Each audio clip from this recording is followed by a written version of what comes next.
সচিবদের নামে কোটি কোটি টাকার গাড়ি বাড়ি সুযোগ দেওয়ার সময় রাজকোষে টাকার অভাব হয় না। মন্ত্রীদেরকে শুধু এইটাই না, ট্যাক্স ফ্রি কোটি কোটি টাকার গাড়ি মন্ত্রীরা আনতে পারবে, এমপিরা আনতে পারবে। এই জন্য রাজকোষ ফাঁকা হয়ে যায় না। বাংলাদেশের রিক্সাওয়ালা, ভ্যানওয়ালা, সবজিওয়ালা, শিক্ষকের টাকায় পূর্বাঞ্চলে যে উড়াল সেতু করা হয়, যেখানে সিএনজি উঠতে পারে না, তখন রাজকোষ ফাঁকা হয় না। আমার শিক্ষক যাদের হাত ধরে নতুন জাতি দাঁড়াবে, তাদেরকে 2000 টাকা বাসা ভাড়া ভাড়ানোর জন্য আবার লাখ লাখ টাকা খরচ করে সচিবালয়ে মিটিং করা লাগে। তাদেরকে বেতন কতটুকু বাড়ানো দরকার, এইটার জন্য পারলে সচিবালয় থেকে বিদেশে 1 কোটি টাকা খরচ করে সফর দিয়ে আসা লাগে। সরকার আপনার বিনীত অনুরোধ জানাই, আবার সকল রাজনৈতিক দলগুলো করতেছে আর একটা রাজনীতি। সরকার যদি জাতীয়করণের উদ্যোগ না বলে, না এটা আপনারা করবেন না, এটা আমরা এসে করবো, তাইলে আমাদের নাম হবে। এর আগে বিএনপি, তারপরে আওয়ামী লীগ, মানে শিক্ষকদের নিয়ে রাজনীতি ঠিক মতো আছে, শিক্ষকদের প্রক্রিয়ার কোন পরিবর্তন নাই। যদি শিক্ষকদেরকে বেতন দিতে বেশি কষ্টই হয়, তাহলে সরকারের একটা ভালো পরামর্শ দিয়ে শেষ করি। লক্ষ লক্ষ শিক্ষক তো এদেশে যেই পরিমাণ ক্ষতি শিক্ষার নামে হাসিনা করছে, এইটা পড়ালেখা না করে পলাতন দীর্ঘদিন রিস্কে রাখলেও দেশের উন্নয়ন হইত।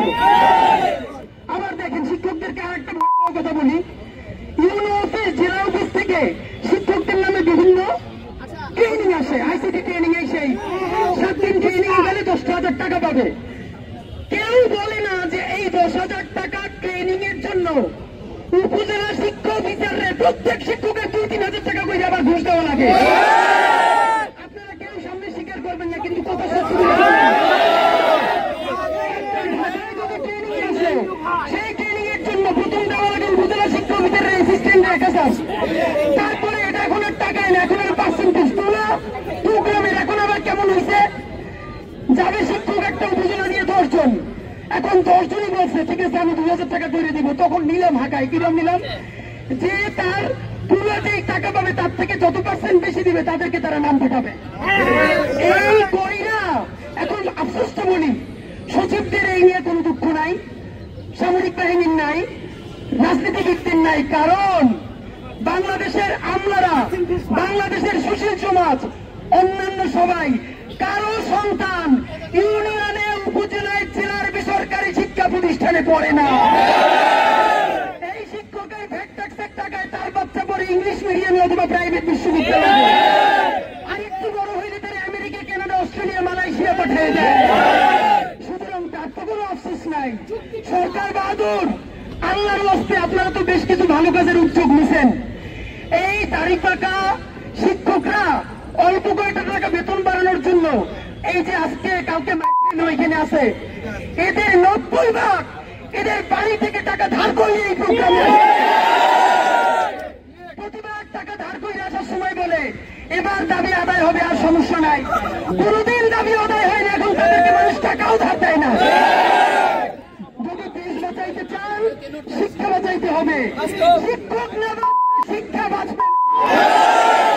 যদি মনে করেন আপনাদের একটু ব্রেক নেওয়া দরকার, তাইলে সরকারকে সর্বশেষ অনুরোধ, লেখাপড়া তো অনেক হয়েছে আসিনের আমলে, পোলাপান লাগে বছরখানিক রেস্টে থাকুক, শিক্ষকরাও রেস্টে থাকুক। আপনারা ফাঁকে রাজকোষে একটু টাকা জমাই ফেলেন। শিক্ষকদেরকে ন্যূনতম এখন তাদেরকে বাসা ভাড়া দেয় 1,500, বাড়াইছে 1500। তাইলে শিক্ষা উপদেষ্টা আপনারা বলি 1500 টাকা না, 15,000 টাকায় ইনকিলাব মঞ্চে আপনারা একটা বাসা ভাড়া করে দিবে, আপনি থাকবেন?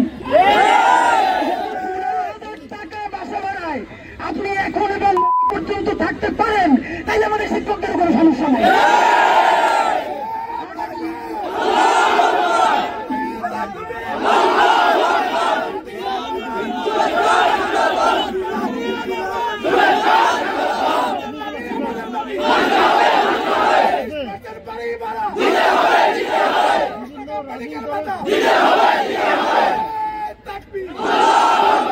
দেখেন কি 12,000 টাকা বেতন, তার 20% কয় টাকা, এই কয় টাকা বাড়ি দেওয়ার জন্য স্লোগান দেওয়া দেওয়া লাগে।